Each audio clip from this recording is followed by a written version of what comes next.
favorite part. Hi, everybody. Welcome to Friday of the fourth weekend of Culturama. And we're going to be talking to three publishers, three small press publishers in the Inland Empire. I know we have people from far away and probably don't know what the Inland Empire is. It's an area that's sort of near Los Angeles. And actually, two of our publishers are not in the Inland Empire, now that I think of it. They are more in the Long Beach area. But kind of LA, but probably not exactly what you're thinking about when you think about LA. Okay, and tonight we have changed our evening programming. It's going to be an open mic, so please come to our open mic and bring, a couple poems, something like that. Don't bring 3 hours of work because, well, you can bring it, but just don't read all 3 hours. Okay, and if you would like to follow us, many of these things are being recorded, and I'll drop the website in the chat pretty soon. But I want to show it to you. Let's see, where is it? It's here. Okay. And this is our community page where we're recording all our recordings down, and we will have information for future events. So you can follow us over here just as a follower or by email. And you can see we've got a pretty good following already. I'm really excited about that. Okay, so this morning's event is we're going to talk to three local small press publishers about the occupation of getting published in the small press, and what is that like, and what do they expect from you, and what do you expect from them, and how do you do this, and what's that world like when you're trying to publish your poetry and your fiction. I'm going to have them introduce themselves and maybe give some background, and maybe just because this is the way my computer's configured, we'll start with Shannon, then Thomas, then Andrew. So Shannon. Talk about just picture show? Picture show press and yourself. And myself. Okay. Well, I started picture show in 2017, and I transitioned it from Carnival. So I had started a online literary in 2011. That's how I met you, John and Thomas and Drew. So I did that online for a while, and then eventually, I wanted to hold some books in my hand. I think we all do. That's our fetish. So I started Picture Show, and it's still going strong. I'm waiting to see, what our world looks like. Our literary world looks like post-COVID, or how that's going to work. So I'm not exactly sure, what Picture Show is going to look like, but I want it to sustain. So I got to respond, to what's happening. About myself, I went to Cal State Long Beach MFA program. That's how I met a lot of the people that we all know a long time ago. And I'm primarily a poet, but I'm also an editor. Don't be scared of me. I can see why you would, though, because I'm crazy with the red lines. Anyway, that's about it for me. Okay, and Thomas, could you introduce yourself and your press? Okay, I'm Thomas, or Tom, and my press is Oreo Seco Press. I really started it because I wanted to, the whole idea of having a book in your hand, and here's a book that I published, and this is Francesca Terzano, and first I wanted to find some people that weren't published before, so they could finally say, oh, I'm a poet, because you have that book in your hand. So it was all mostly invite only. And I started coming to the originally Writers Weekend, now Culturama, quite a few years ago, and handed a manuscript to someone, and they published my first book. This is Kareem Tayar. So I finally got a book in my hand, and I have a few more now. And that was the one goal, is that a number of people who I published originally have gotten more than one book since then. So that's a really good thing. I've named the Arroyo Seco Press after the river that my mother and grandmother grew up in LA. It's the Arroyo Seco, which is just north of downtown. So tribute to her in all ways. Originally wanted to do fiction and poetry, but right now we've mostly just done poetry, except for the last most recent publication of our anthology, Redshift, has yeah, I know. I need to start sending some out. It has some essays and fiction. So I've been writing poetry since I was a teenager, and got published sometime early middle aughts, as you call it. And my first chat book was actually published by Shannon, an e-chat book. I think I have a copy of a printed version of it. Oh, that's a one.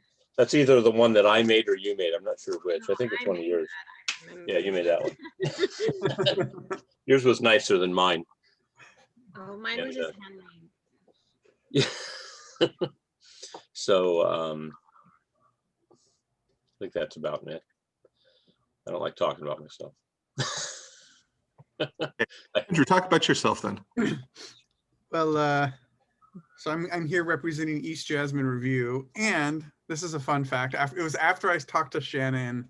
I think it was in 2012, or I think it was 2012 or 2013, because I think we were at, I think it was either the first or second year, because we were talking after the culture or the Writers Week in Culturama, and I was just asking Shannon how it was running her press, and asked some questions, and I decided to start one.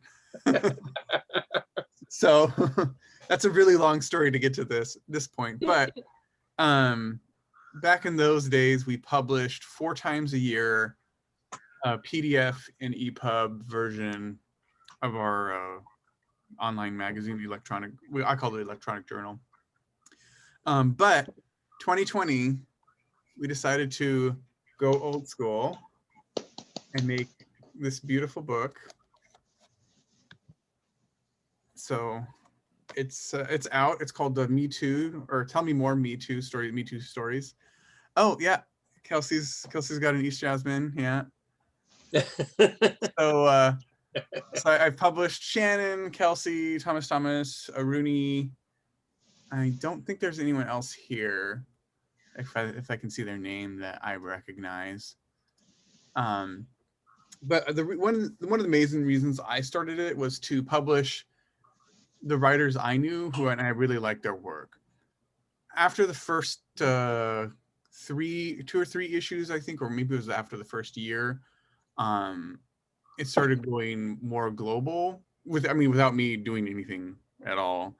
And I saw that there was a lot of really interesting writers coming out of Africa and other places in the United States. Just like all over the world. And I decided to change the mission that we had to publishing diverse voices who didn't have traditional access to publishing. So that would be anybody who's not a white man. So it was a really interesting turn there, and we have quite a wonderful staff of diverse people working on East Jasmine, and I'm always really proud of the work that we do. So, it occurs to me, Andrew, that there are several people here who are attending and also watching through the recording who are Pakistani women who are writers. Yeah. Okay. And it sounds like you'd be really interested to see their work. Yes. Yeah. Okay. So specifically, young Pakistani writers should send you stuff. I think that's a really good thing. Okay. So we're going to open this up to any questions you have for them. And I can start off the questions, but does anybody have a question to start? Just something that you really want to know from small press publishers? Okay, maybe I'll go first. And my basic question to everybody is, what kind of work are you looking for? It sounds like we all have a similar mission. The group in this on this panel, I think we're looking to elevate voices that traditional publishing doesn't, or hasn't been elevating. So I like to work with people who I do usually work with people who have on their first book. Usually I do, but I like to work with women. I'm not gonna lie. I do like to, yeah, a woman who has been busy, maybe being a parent, working, whatever, and caring for others, and she writes and she puts her stuff away in a drawer and doesn't get to share it all that often. Yeah, those are the people that I usually end up working with, that find me or I find them. But that doesn't mean that I'm limited to only that group. So anyway, but it sounds like we're all fairly similar, that we want to work with people who are traditionally ignored. And Mount SAC is a really wonderful place to find people who have been ignored, right? If you're not familiar, Mount SAC is the college we're teaching from here. So, and maybe Thomas, who are you looking for? Yeah, it's interesting, in parallel to what Shannon was saying. When I first wanted to start publishing, I had actually a list of 4 women, because Shannon was included, who I wanted to invite them to send me work, and it would, something about chapbook length. I think my first idea was just to have one big book with the 4 chapbooks, but that didn't quite work out. And my list,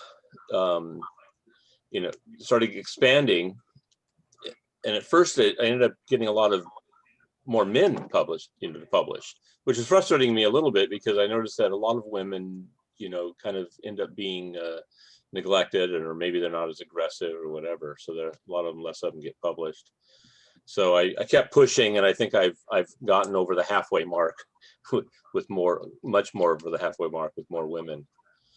And then when I started publishing my Redshift, which is a twice-a-year anthology, it was really nice to see that over half of the people, at least for the first couple, were women in that too. So I've worked somewhat with Shannon. She's usually behind the scenes, so a lot of times she would help feed me the right people to get published. Most of the time, my work has been by invite only.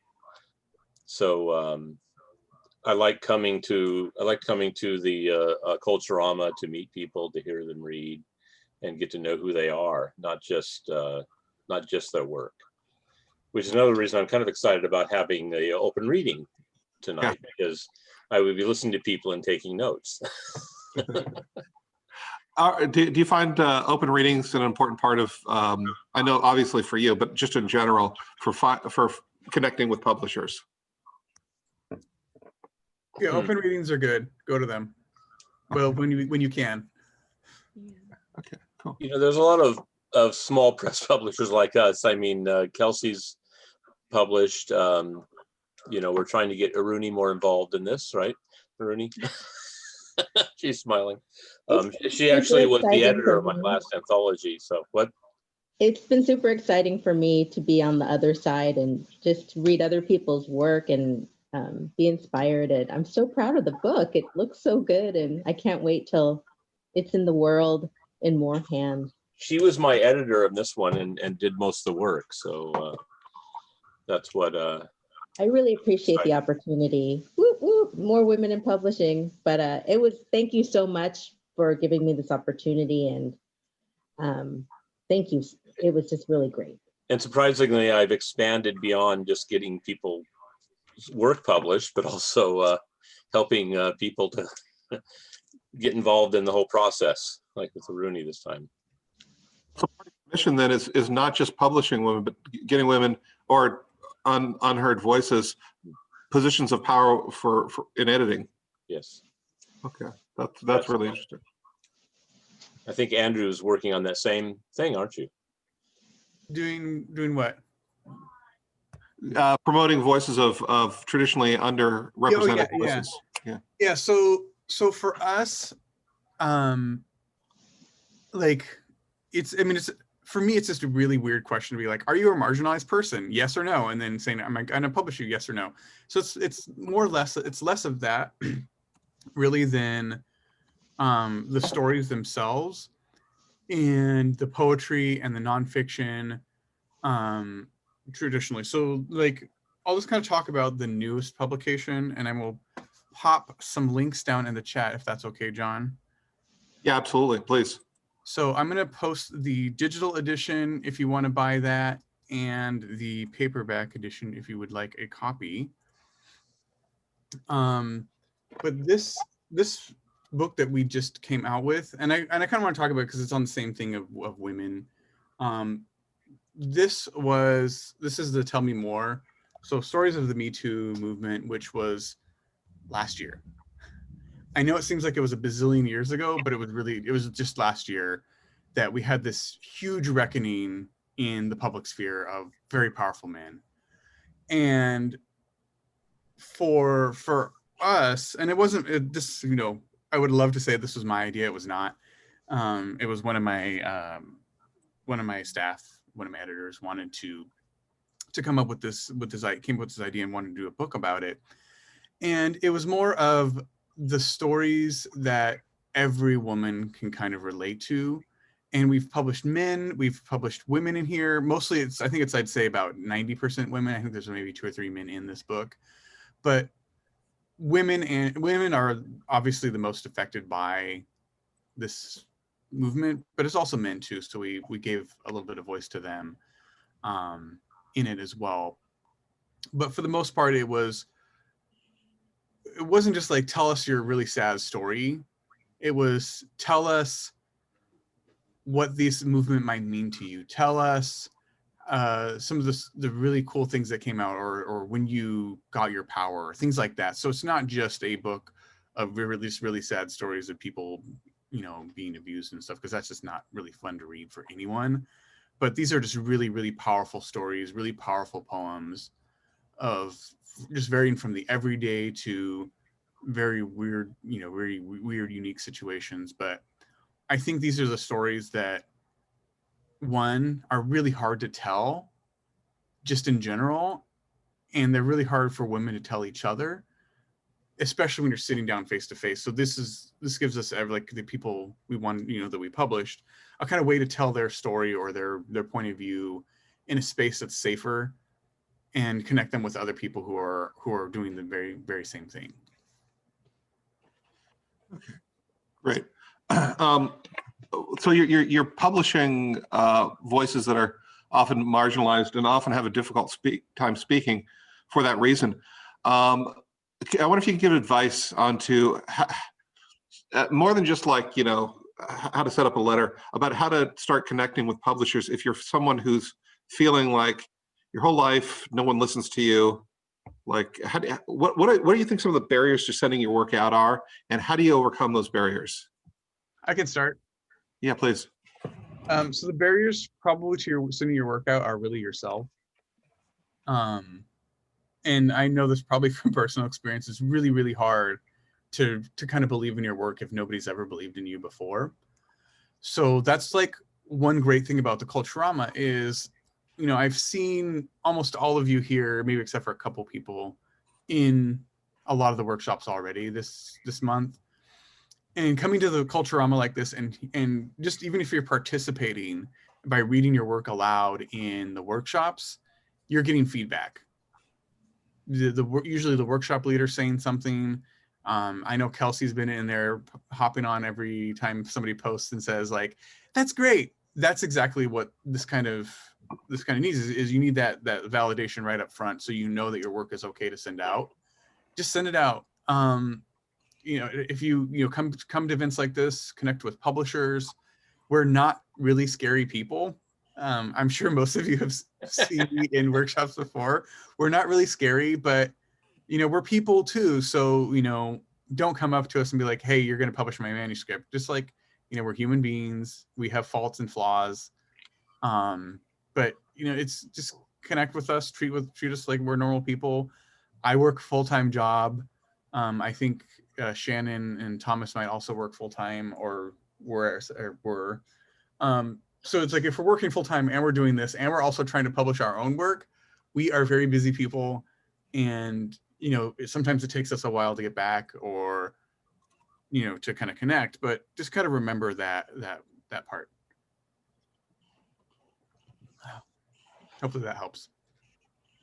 I think one thing that Drew is saying is, a lot of times we're the barrier for it.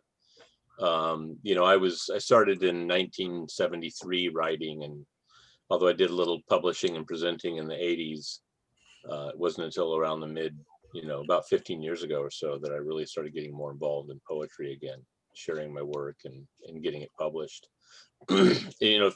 Tomorrow we're going to have Anders Carson doing workshops on writing, and one thing that he'll always talk about is his wall of rejections. He papered his rejections on the wall, and he's published all over the place. He's a lot of people just love him and adore him, and he's still got a lot of rejections. So I hate rejections. We all do, but you just have to keep trying, keep going. And to me, the writing is the thing. Whether I published or whether I presented it at all, I just enjoy the process of writing itself, though. Keep at that too. Yeah. Shannon, you were going to say, just about cut you off. I was trying to remember the exact question. Like, was it something along the lines of, if you don't have the confidence, like, how would you? Yeah, I think of myself at 20 and just feeling just absolutely like no one's going to listen to the thing I say. How then do you cross that barrier and start starting to work out? Yeah, that's a tough one. I mean, the way that sometimes it really does take a mentor. I mean, it does take a lot of times. It does take someone that you respect and admire to reach out to or to appear accessible. I'm not gonna, I don't think it has to be a literal mentor either. I think that if you're reading poetry, you will connect, you will find poets that you connect to that may not be in real life, of course, like in but you might connect to their work. I mean, poetry is super intimate.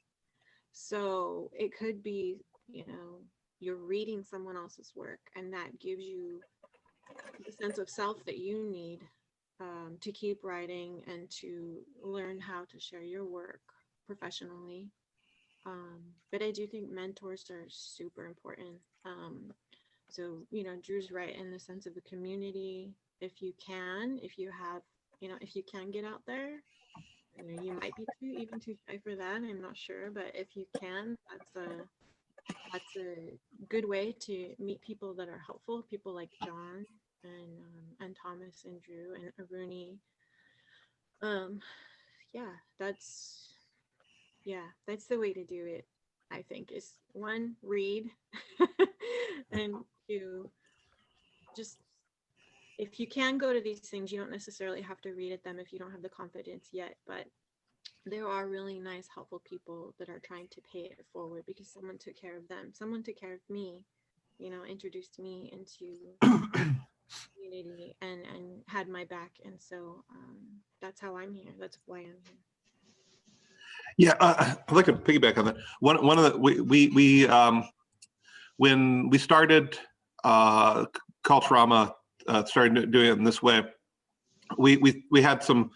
Our biggest criterion was are the presenters famous? Realized how ridiculous that is. Fame is not terribly important. Our biggest criterion now for our workshop leaders is, are they approachable, and will they work with students later? So we always have the discussions. We're choosing our workshop leaders. Is this somebody that our students could approach later?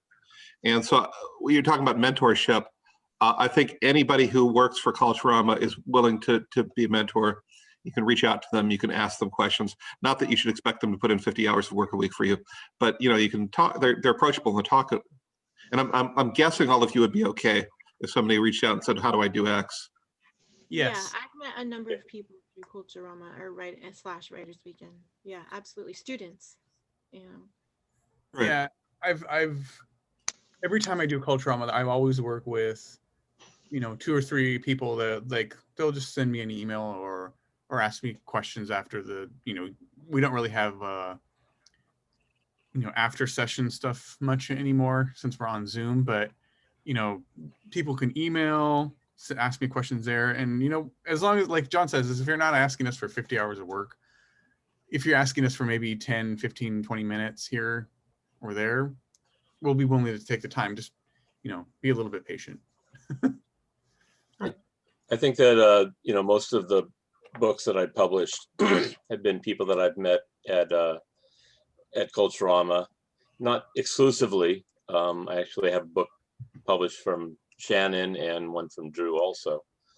But and also, yes, there you go. I couldn't find my copy. I have a bunch of them here. Yeah, that's good. That's probably why I don't have them. I kept giving them to you. Yeah.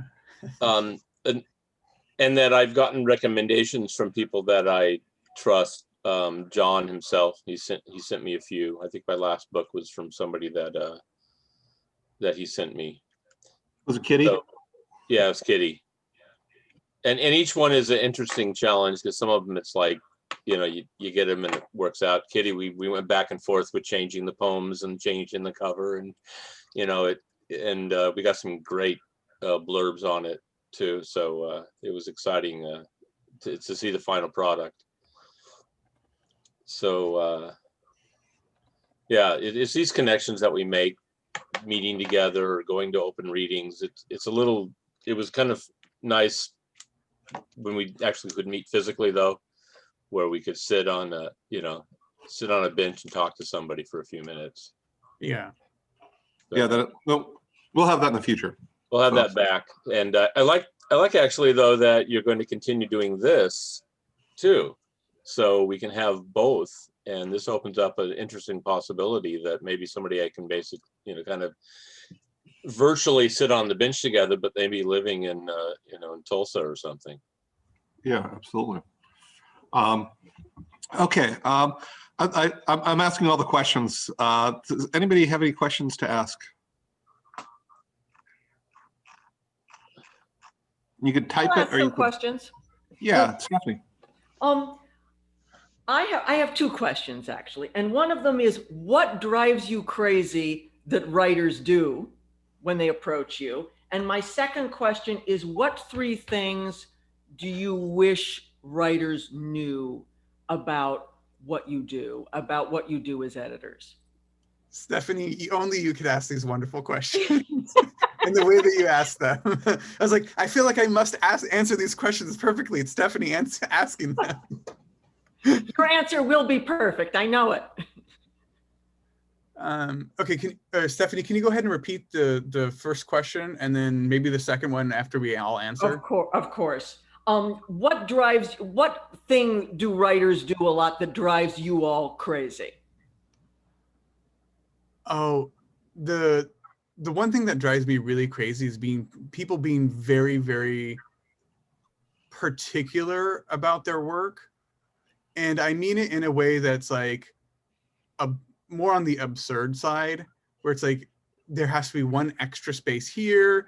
This needs to be exactly like this. And like, I understand that your work is very important, but we are also maybe using a different program than you're writing in.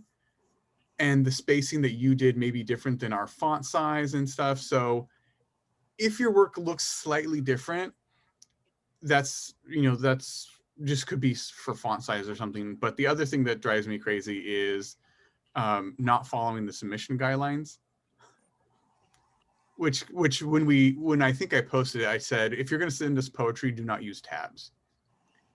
And if you do tabs in poetry, tabs function differently in different programs and different font sizes.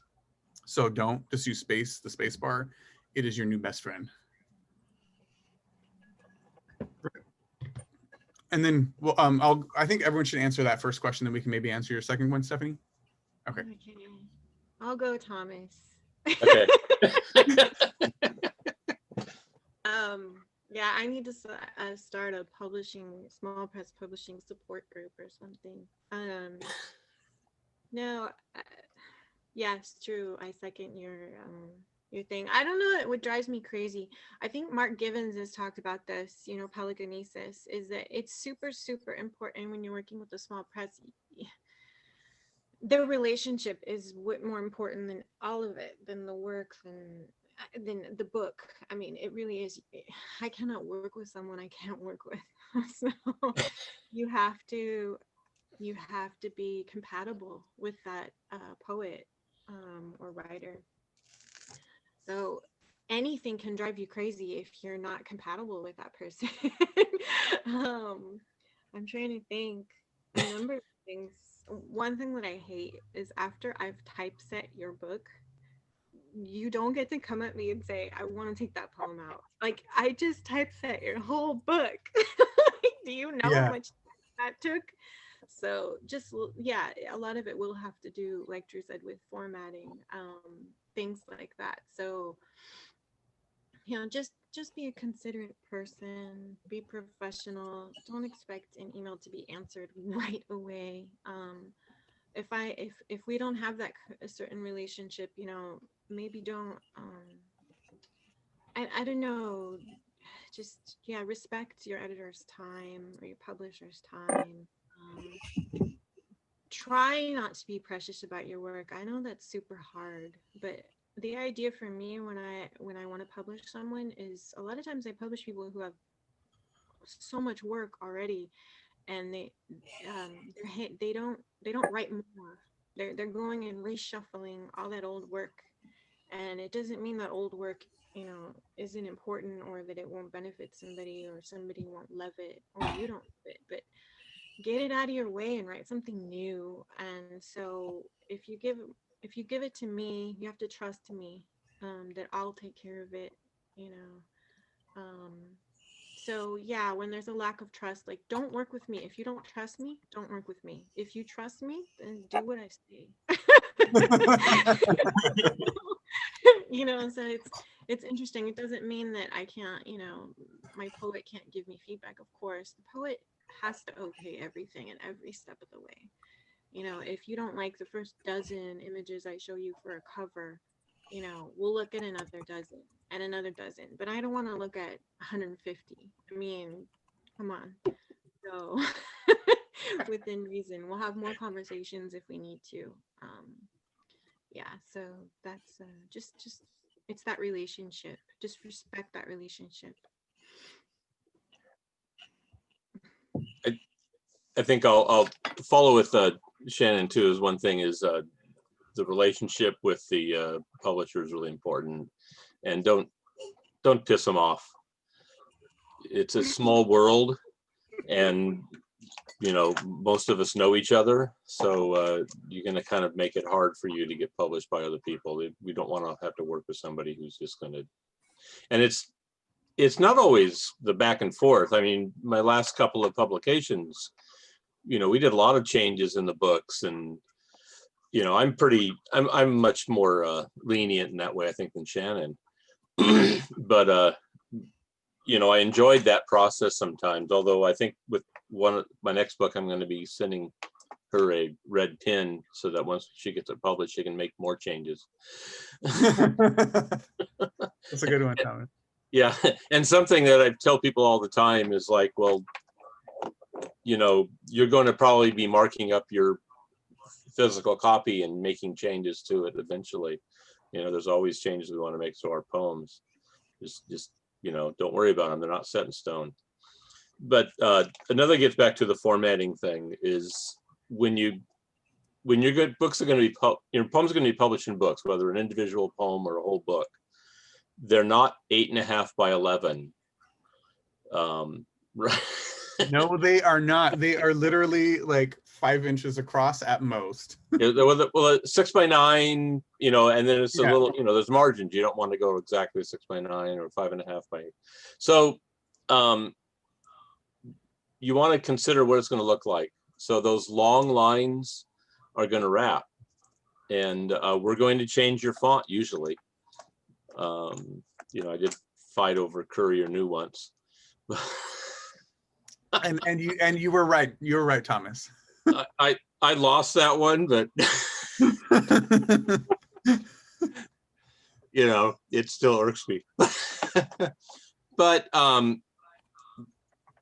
that, you know, that also, you know, I do short poems. There's a lot of white space with my poems, but you know, a lot of really long poems. You know, you have to look at how they're going to go on succeeding pages. You know, I make certain decisions on how I want to present them, but you know, you have to consider sometimes the long ones are you know, get lost in the shuffle a little bit. When you read them, people start getting bored with them. So yeah, I want to show you all an example of one of the published poems that came out. The lines were too long, and you can see every single line had about one word too long.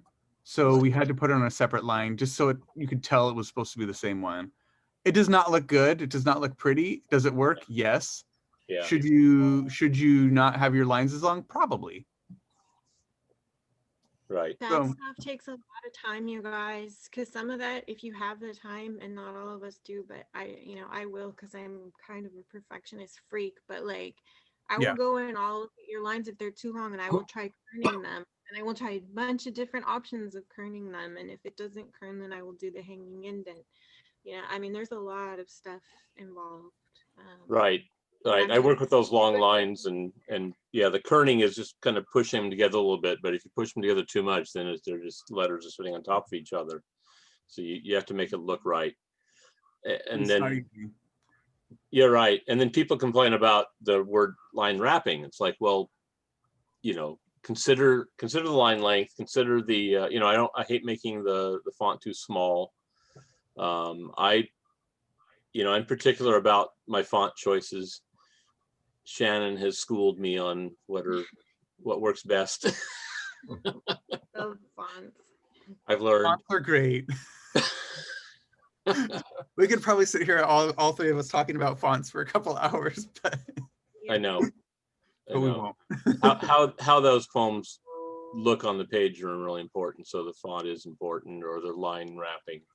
So that's pet peeve. That's a big one. Oh, another thing too is when you begin a new poem, don't keep hitting enter. You can create what's called a page break. On PC, it's Control Enter, and that is so much more helpful because it's not going to be the same page size. It's not going to be the same font. So when you get to the next one, it's going to be, you know, it's going to look wrong. Yeah. It's a lot more work for us. Make it easy. Make it easy. Don't piss off the publisher. So Stephanie, there was a part or second question you had, right? But there were some other people who actually posted some questions in the chat, so I want to give space for them to ask their questions. Or John, were you going to read those out? Yeah, I'm going to read those out. We have one from John. We have one from. Good. Bruni, did you also have your hand up for a question? No, I just wanted to, back when a couple of minutes ago, when people were saying, how do you put yourself out there? Like, I started going to readings with no intention of writing any poetry. And I attended for about 6 months. And it really took a friend pushing me and then giving me the room to read something that I thought would be the only poem I ever wrote. And then someone at that first time I read heard me, and that was the first time I got published. But it's like, it's a remarkable feeling to think that something you said was heard by someone who doesn't already love you and isn't already invested in you. And I think every single person I know in this workshop right now, I met from going to readings and was introduced from one person to the next. And making those personal connections was the only way I ever got anything done at all. Like, whether it was people giving me the opportunity in their anthologies, like Shannon, like Thomas, like Andrew, like John, hopefully soon with Stephanie when I get up the nerve to submit something. You know, like, I needed that push. Like, I'm not someone who would ever write anything ever, let alone show it to a stranger. Yeah. So yeah. and it was exactly that, Suzanne. Like, strangers heard me, and it never occurred to me that I ever had anything to say until a stranger said, "Wow, what you read struck a nerve with me, and I think it would strike a nerve with other people."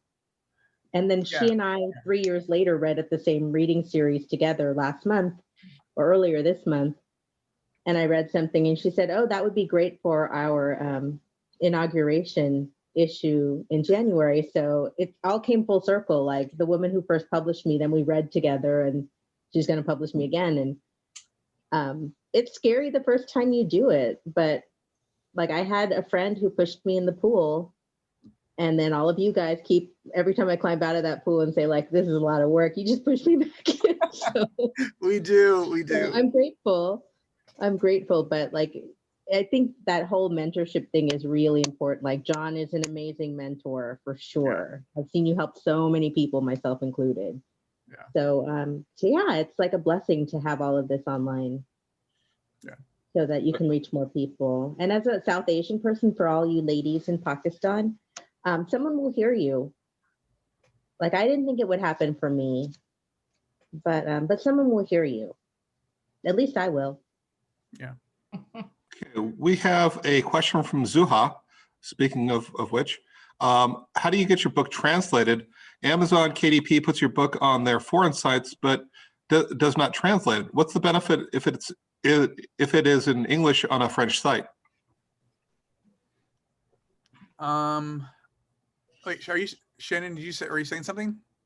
No, I'm repeating the question. How do you get your book translated? I've got some thoughts on this if you like. There's a couple ways.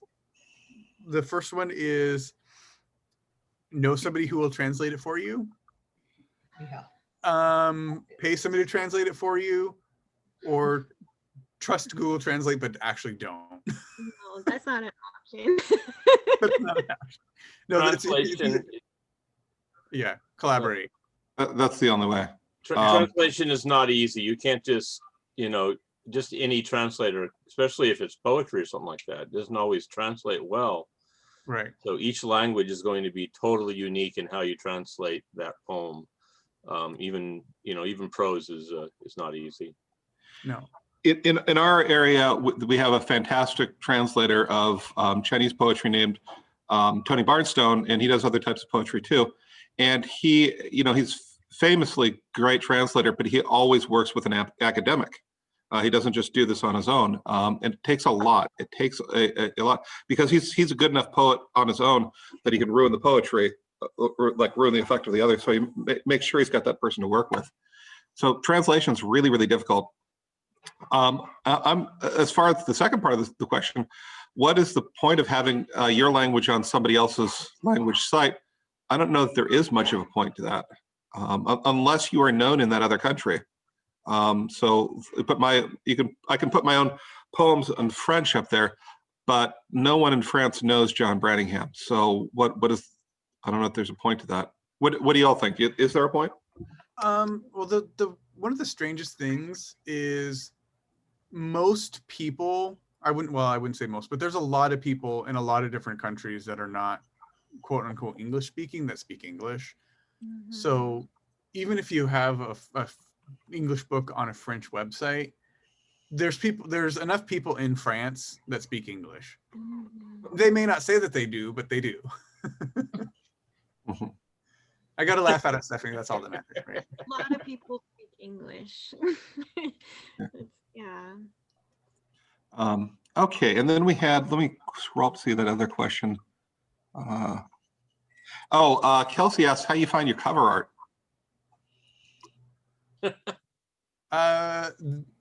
One of the things is if you can't find it, make it. Know an artist. Be an artist. Be an artist. An artist. This is one of my books that came out a couple years ago, and my best friend did the art for it. Thomas found the artwork for this one. Your comment was that's not necessarily somebody I'm attractive. He's good looking, but not 100% my type. One of our editors found the cover for this. So you can go to like stock photo sites if you want to, all that kind of stuff. If you know an artist, you can do that. The other thing too is sometimes as a writer, you may actually not get a choice in your cover. For small publishers like like me, Stephanie, Shannon, Thomas, we probably will do the cover, because if you may not know how to, but if you have the cover for us, we'll probably like, oh, that's great, sure, I don't have to do the cover, that sounds great.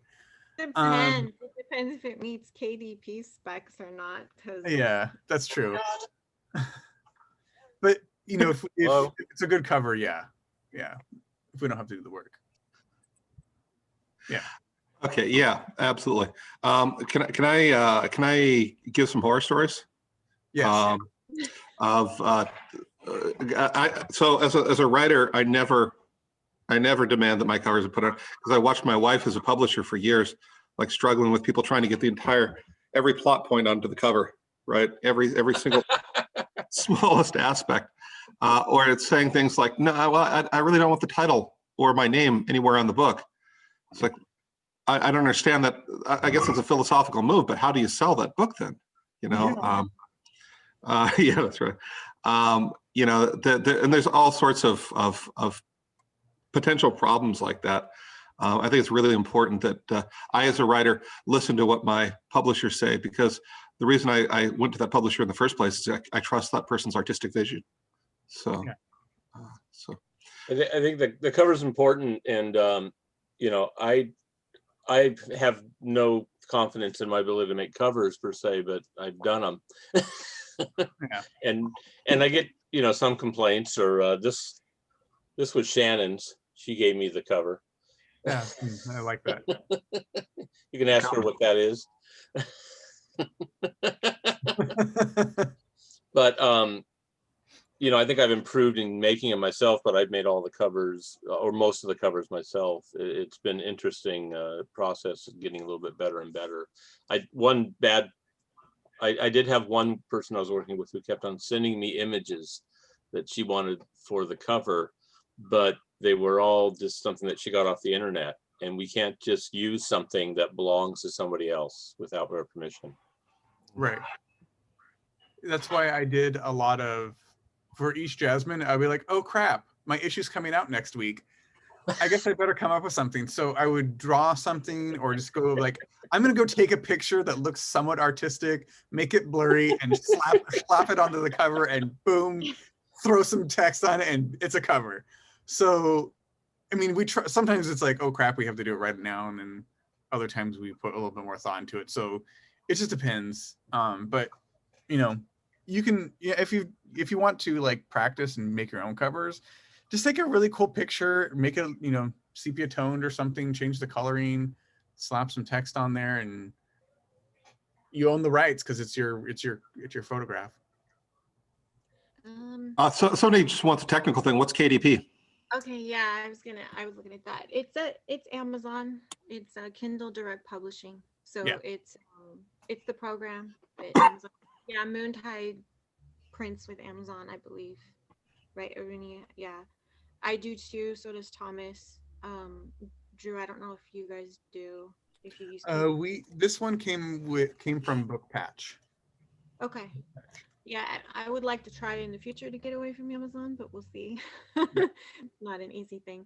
But yeah, it's their stuff. So if Kelsey wants, like, it's pretty easy. You can Google Amazon KDP cover templates, and you put in the approximate page number, and it'll give you the thing with the spine, and it's fun. And there's things like bleed that you have to worry about, and margins, and it's and then also KDP. I remember Alexis Fainter, like I remember Franche. I remember she was going crazy, I think, over her last book, because they just wouldn't get the color blue right that was in the image. It just wasn't. She just went and got proof after proof after proof, because the blue was driving her crazy. And I had that with the red. And so it can get expensive ordering proofs. So this is why I like to do the cover, because I know I kind of know at this point what kind of problems KDP might kick back to me. So I like to make sure I don't, those issues or all those boxes are checked or whatever before I put something in. So I didn't get to show off my fancy books because I wasn't smart enough to have them on hand. So I'll show you a couple of them. This is my favorite cover. Sorry, I have favorites, Suzanne. It would be yours, but yours looks kind of like a novel. But this is one of my favorite covers. See, and I just got the artwork off of iStock. I think it was $33 for the rights. That's really cool. So, and then the newest anthology I've done is this one, and she's really pretty. So, yeah. So good. Anyway, those are just a couple, and then this is one I'm working on right now. It's not quite there yet. You can see the little proof line. This is a book Rooney and Suzanne and I are working on about belly dance and poetry prompts. So Hello.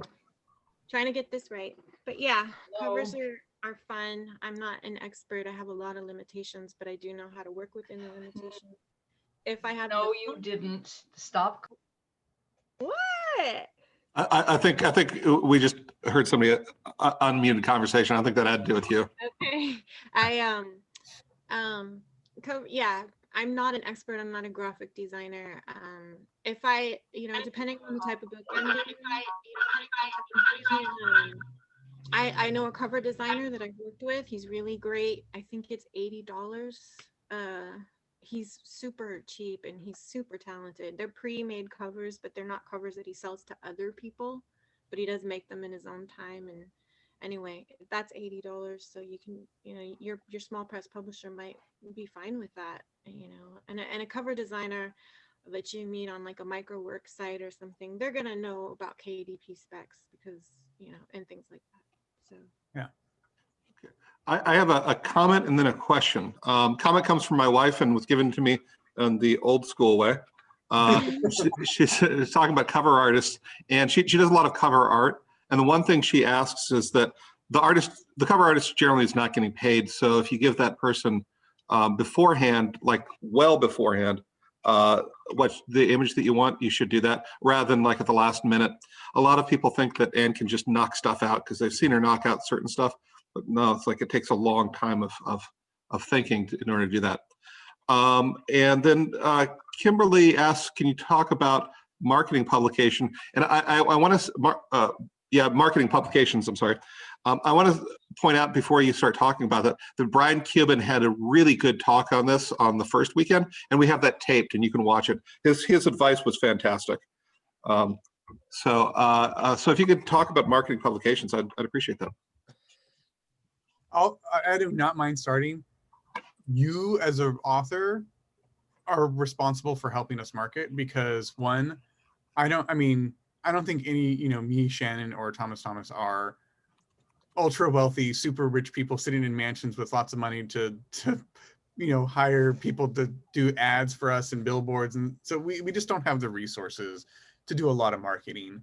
Like we have our email list, we have like our Twitters and Facebooks, but we don't have millions and millions of followers. So even you just going out and saying 5 times after publication, hey, my piece was published, or even if we post something like Shannon posted the makeup collection a couple of weeks ago on Facebook or something.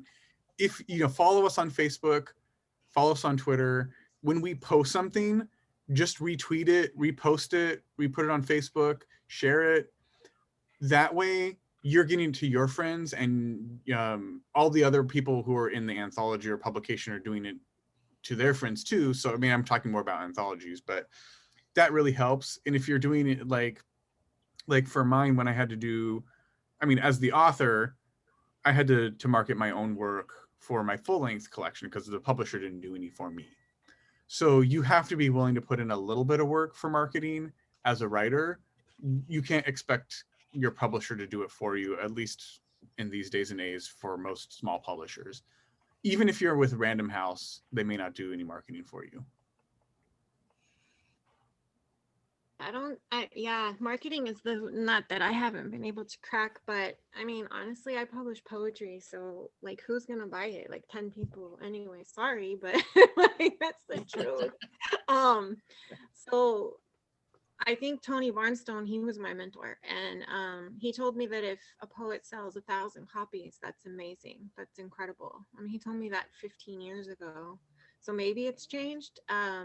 And you're talking about someone who teaches creative writing courses, is from a family of scholars, you know, like maybe like John probably can sell 1,000 copies, maybe more, woohoo. But 1,000 copies is crazy for poetry. That's wow, you know. So the marketing thing is interesting. I don't like to pressure my poets to market if they're already set up, if they already have like healthy Twitter followings or Facebook or whatever it is.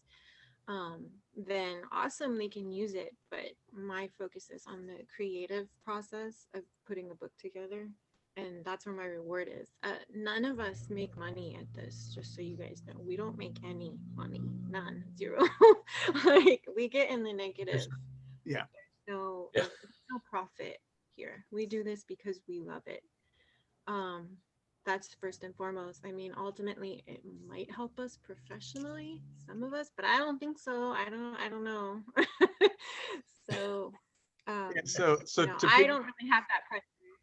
yeah, to piggyback off of what Shannon just said, that's why when I said at the beginning, be nice, it's because we're actually spending money, and Mhm. if we break even, we're happy. Yeah. I mean, and there's no way to break even. Just the time put into reading and musing Yeah. over someone's manuscript and typesetting it and just treating it with the love Y- and attention it deserves. That is hours and hours and hours and hours and hours. Like it's If yeah. if we literally charged you for what we do, you know, it'd be a lot. It'd be a Yeah, lot of money. a vanity publisher will probably charge you anywhere from 2 to 4 grand for what we do. Yeah. So, Yeah. Not that we would. I don't think no, we I do it wouldn't. I don't want to. I don't want those right. constraints. But We do it because we love doing it. And I think, I've been published, I have a few books published, and publishing is giving back. I think that's what it's for, Yeah. small press. Especially for small presses. Small it's press. giving back. Small Yeah. press publishing is giving back. Yeah. Some people do it because it's the work they do, but we do it because it's what we want to do. Yeah. Can I add to that? I never go to a reading where there's book being sold where I don't buy the book, right? That supports the press, that supports the poet. And also you get to read poetry at that point, which is good, aside from Billy Collins, Yeah. Yes. I like Billy Collins, but, it's nice to have a second poet. Okay, so fantastic. And Naruni she said a poet friend bought a subscription of her Facebook ad to publicize her poetry collection. I think she paid $365 for an ad per day for a year. Also, I found that like you need to support other people. Like if your friend publishes a book, buy the book, go to the readings, publicize through your own Facebook and Twitter and Instagram other people's books and put the link to where people can buy the books. Like I did that a couple times in this past quarantine year. I couldn't go anywhere, but the books I bought by my friends, I posted on my own social media and posted the link, and because it comes full circle. If you don't buy anybody's book or promote them, at least you don't have to buy them, but post a picture or post a link. Those people, hopefully, when your book comes out, will do the same for you. Do it in kind, buy your book or post it on their Facebook. Yeah, like Shannon said, if I sell 20 copies of my book, I'll consider it a win. But Yeah. like we have to support each other. It's not like, a Dan Brown novel that will sell 100 million copies. It's, these are poems. Yeah. I'll be happy if my mom buys it. Poetry is different than fiction, so I don't think we're the panel to talk about how to sell fiction. I think we're definitely the poetry people. But yeah, Aruni, thanks. That's awesome. And you know, if you're a student or some other situation where you can't afford to buy the book, just ask the publisher if you have the time to do a review, and it doesn't even have to be long, just 5 words on Amazon. Hopefully 5 stars, geez guys. But they'll probably the publisher will probably give it to you for free. I mean, really, just ask, or super cheap. You know. Yeah, So there's writers like you know, you may not get a physical copy, but you might get like a PDF or some other form of it where it doesn't cost the person to do it, to do a review, like Shannon was saying. yeah. Right. Okay. Any other, what other questions I should say? Stephanie, did you want to? Are you here? Still here? I don't She- think Stephanie Hammer is. I think Okay. she Yeah, she's Uh, preparing her reception. yeah, she's on the next one. Okay. Does anybody have any other questions? Aruni and Kelsey had a good comment. She said a lot of people will trade a book for a book. And then Aruni said, can we have a workshop in the future about writing reviews? And Alex Omlash should lead it. Yeah, I do write anywhere from 20 to 50 reviews in a year. So I'm happy to talk about that. I think it's a really, really important thing to do. Yeah, yeah, she is. Alex Umlash's reviews are fantastic as well.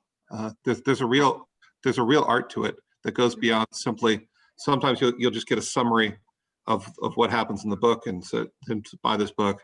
But I think the essence of that is helping people to translate one or more of the author's points of view into prose, so that when somebody starts reading the book, they have an intellectual basis upon which to start reading and understand the poem. Right? And so, if you can do that, you've really done something both for the poet and the reader. Yeah, I'd like to know how to do justice to people's books, because I don't want to just get on Amazon and give it 5 stars and say, I liked it, or Yeah. it was good. Like, say something meaningful, you know, that would cause other readers who aren't familiar to think, oh, I'll resonate with this book. If you want to check out reviews, East Jasmine Review has reviews on our website. So they may not be perfect, but the basic thing, if I understand, for reviews is you want to be you want to write a little bit about the book, so like a summary. You want you know, so what the reader knows what they're going to get into. You know, some thoughts that the reviewer had about the book, or if it's a book of poetry, maybe a couple lines that you liked. If it was fiction, maybe a couple scenes that you liked, and why they were important or had meaning to you. And then, of course, the ending of please buy this book and buy it now. Okay, what I am hearing is a request for a workshop in review writing. We will have that in one of our upcoming months. And I'll be happy to lead that workshop. Part of it too is it's a great place to get a lot of early publications, because a lot of magazines want book reviews and not a lot of people are writing them. And so I know that East Jasmine Review is a great place. I write a lot for Cultural Weekly. The Tears in the Fence over in England is fantastic. So I think there's a lot out there. People just want these book reviews. I read those Tears in the Fence reviews, and they're mostly written by the editor, David Caddy, you know, and I'm sure he would welcome people coming in and giving him more. I think that's true of a lot of books. It also, you know, it helps to promote a literature of our time as opposed to literature of the past, which past is important, but present is too. Okay, so that was my little spiel. I shouldn't have jumped in, but I did. Damn it. Okay, so other questions for our 3 publishers.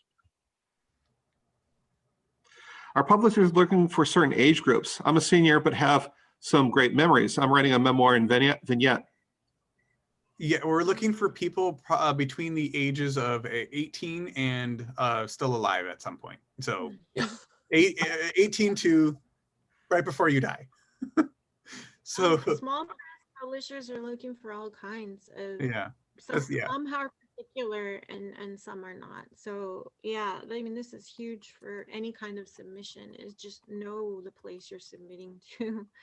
Research the place first. So if you want to work with one of us, for example, you would research our press. But yeah, I mean, Drew's right. If it's good writing, it's good writing. Like, I don't know, but some publishers are looking for specific populations. Yeah. Absolutely. Okay. Yeah, Sorry, I'd go like ahead. to publish people in my age group, so Yeah, mid-60s and above. What? yeah, one thing to kind of go off of Shannon, and we didn't really talk too much about this yet, but it's important, is you understand the publisher and what they published. Like for East Jasmine, would it be helpful if you read our first issue? Probably not, because that was so long ago. We don't really publish the same type of stuff as we do now as we did then. But you can, I mean, like, I think we sell stuff for $5 or $6 of past issues. But even if you don't have any money, you're like, hey, I'm super broke and I can't support you, and they're a small publisher, you can you can just ask us to be like, hey, I don't have the money, can you send me an issue, or can you send me some samples so I can read it? Most of us would be willing to do that, and some other publishers might be willing to do that as well, just because we all are writers. Most of those of us working in publishing are writers too, so we know what it's like to be broke. So if you don't have the money to buy an issue or buy something like that, you can just ask, and some people will be willing to give you a copy electronically so you can read it, even if it's just to get you familiar with the work that we're looking at. Because what I like personally is different than what Shannon likes, is different than what Thomas likes. Whenever, but I know that. So when I write for Thomas, I know what he likes. So I write what he likes because I know if he likes it, he's more likely to publish it. And I know what Shannon likes. So when I write for Shannon, or when I'm sending work to Shannon, I know what she likes. So I'm going to send her stuff that she likes. So, I'm not going to send the stuff that Shannon likes to Thomas because, I mean, he might like it too, but he's not going to like it as much or in the same way as Shannon would. So it's, I'm using them as examples because I have sent them both work and they have both published it. But that's just the kind of the point of what Shannon was saying, is know who your audience is. And when you're trying to get your work published, your audience is the editors or the publishers at the small press. Yeah, your first audience is the person who's going to publish you, because if it doesn't get past them, then there won't be as much of an audience after that. So one thing I do like about publishing is I enjoy reading the work, so I want to have something that I like. If it's something that bores me or I don't think they're very good at it, I don't want to read it. So yes, Kelsey said, read that mag, write that editor letters, and send those publicly. Yes, exactly. Exactly. Yeah. Well, Absolutely. and as Rooney and Kelsey both pointed out, that will minimize the amount of rejections you get. I mean, yeah, if your work is polished, you have a clear point of view, and you find a magazine that it fits with, you're probably going to get your piece taken. Like, I mean, it's possible if the crop that particular magazine has at the time, if your piece is out of place or something like that, but or they have too much work and they want you to submit again next time or something like that. But yeah, polish your piece, and figure out where it works and send it off. yeah. And sorry, John, this goes into some other workshops too that I did not attend to, but I know they talked about it. Is even if you're writing novels, you don't send your YA novel to the horror agent, just like you're not going to send your YA short story or YA poem to a horror publisher. If we don't publish, I mean, we're just talking kind of abstract here because we don't know all what you guys write. But if you write if you write fantasy and you submit to hard science fiction, they're not going to take your work even if they love it, because it's not their publication. So that's another thing to keep in mind, is what do they publish? And like, I think East Jasmine Review say we publish basically anything as long as it's good. And so there, I mean, there's places like that who will publish anything, but it also depends on the issue too. Like, you're not the only person submitting when you're submitting to an anthology or even to a magazine. If you're doing it just like a chapbook or something, that's different. But if you're submitting to like a magazine, all the stuff has to kind of fit together. So if yours is the only fantasy piece and it doesn't fit anywhere else, it may not get published. But if it is, and it has certain elements that are in other stories or in other parts of the thing, it might fit in perfectly, even though it's the only fantasy piece. So it just kind of matters for that particular publication, that particular time. Yeah, I think the hardest part about starting off in publishing is knowing the market, because you haven't been working with the market. So get somebody to help you. I do that, and Lloyd does it. He's the other half of Culturama writing. You don't see Lloyd a lot because he's not as gregarious as I am, so we've split up our duties. But he's just as essential to it. You've got his book right there? This is his Yeah. book. Oh, that's great. All his work is fantastic. Yeah. And you can work with us and not feel guilty. It's part of building our program. Anytime you do well, we look great. So, please don't hesitate for a second. It's not selfless entirely on our part. It's helping us to build our program. So great. Yeah, that is a cool headpiece. Oh yeah. Yeah, it's my new happy. I'm addicted to tiaras now. There's nothing wrong with that. If I had a tiara, I'd probably be wearing it too. I have them for men. I have them for men. That Yeah. should be your new bio. Addicted to tiaras. It might be. It's going to have to be. Something has definitely changed this year. Several things. Yeah, I'm sure my bio is very different this year. This is fun, you guys. Super fun. Oh, good. Let's engage in a little bit of literary citizenship right now. Kelsey's book is coming out from Moontide Press, and we should all support and buy it. So Yes. not for another year, I think, which is good. I think they're giving you time, which is great. Okay. I'm ready for it. I think Kelsey, I have your chapbook from years and years ago still somewhere. I got a couple of years around here too. Yeah. A few of the books that have been shown. Big fan. Thank you, John. Yes, January 2022. So I'm learning everything I can so I can let everyone know. Absolutely. It will come faster than you believe.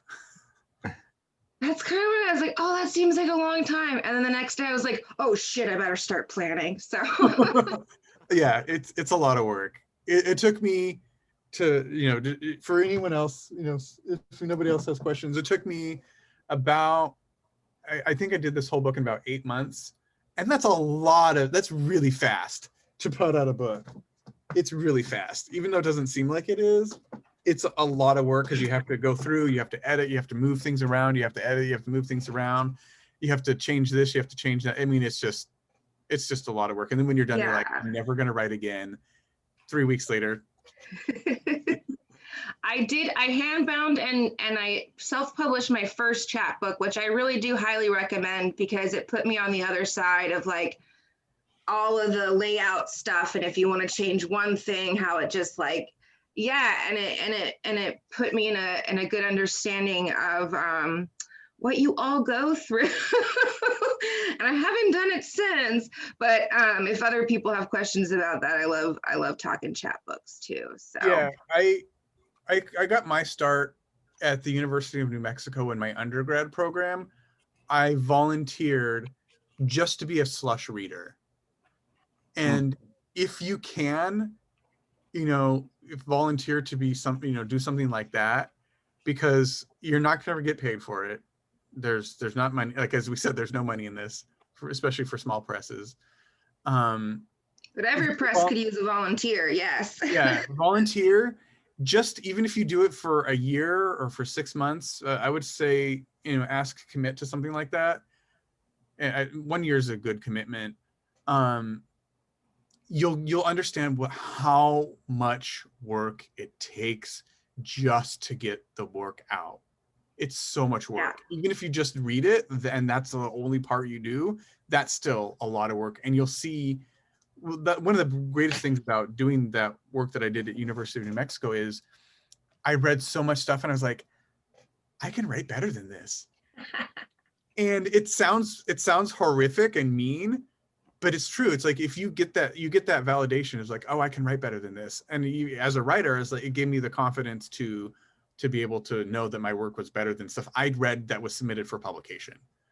And that can be a boost. And you learn a lot. You learn a lot just from reading all the stuff that comes in, because it's all crazy and bizarre and fun. Yeah, so I've got two. The first is Aruni has 2 books coming up out in 2021. We need to do this, and then we have a question. Woo! And we'll need to promote. We have a question, and I think Aruna has already started to answer it. So that's great. Cindy says, I have a short story that is called Menudo Crudo, A Brown Apocalypse, and I think I need an editor of color. The story needs help, maybe expanded. How do I find the right editor, and what do I ask the editor? John, I'm sure you and both you and Drew can speak on this. Yeah, I mean, I work on a micro work site that has lots of editors. So you can find editors on those things very, to fit your budget.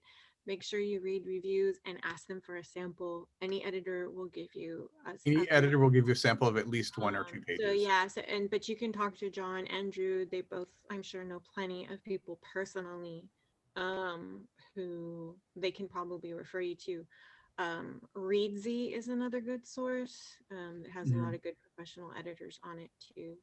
But if you do want to find someone word of mouth, that I would recommend that way. If you can find someone word of mouth, that would be the best way. But yes, get a sample and read reviews, and just know you're looking for a developmental editor is what it looks like.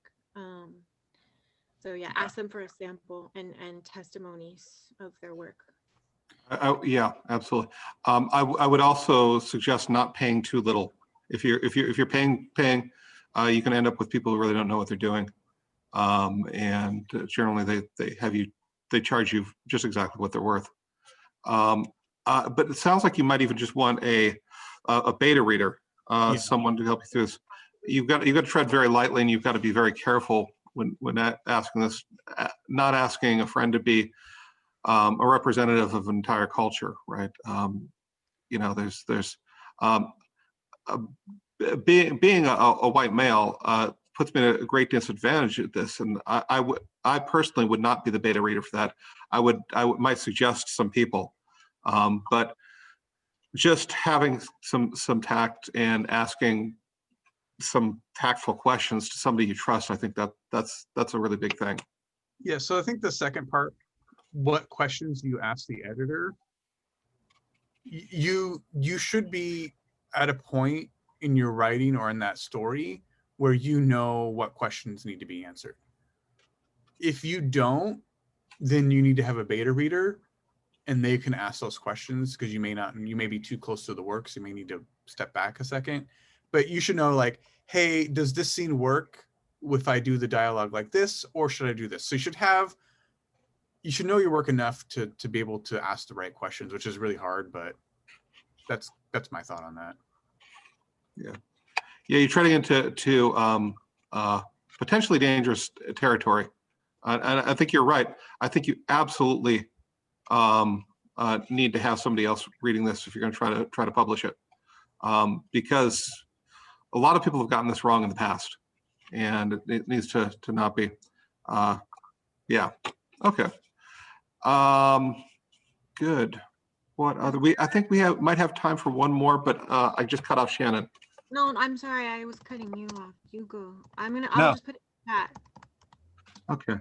I think we might have time for one reader. Sorry, one question. One question, yeah. What projects are you looking forward to putting out next? That's a good one. First For of all all, three of you. I think you should pick up this book because it's fantastic, and we need money to help. So we can do our next one. But the next one that we're doing is, I will just flip to the page so you can see. The next thing that we're working on is a queer YA anthology of short stories. So that's what we're working on next. Wait, when you say YA, that's Young adult. but yeah, okay. Yeah. Yeah. Young adult protagonists. I'm very excited for that one. Sorry, I'm typing. What about you, Thomas? What about you? I Shannon? have a few books that I've been given. Most, this is books, chat books by other authors who I'm working with. So I have about 2 or 3. One of them actually is I published a chapbook by Lloyd, and it was part of a longer piece, and I'm now working with the longer piece too. In fact, I think I was going to give a Rooney a copy to read, so to do some editing. So I'll be working on that. Sweet. How about you, Shannon?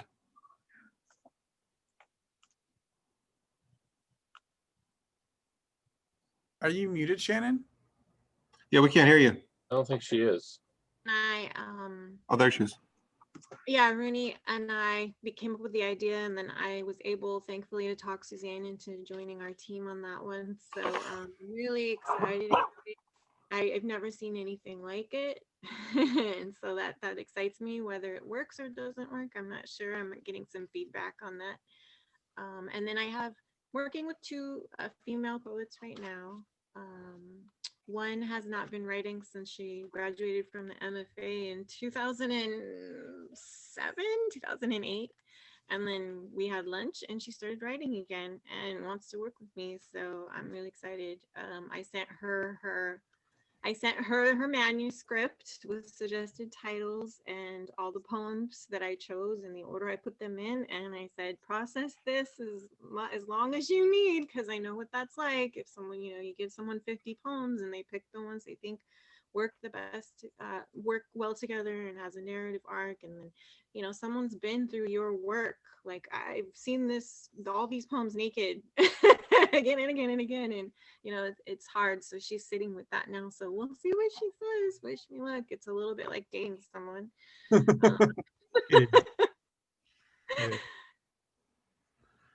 great. that's what I'm doing. Can you just say the title of the first book you showed us, because it clipped off?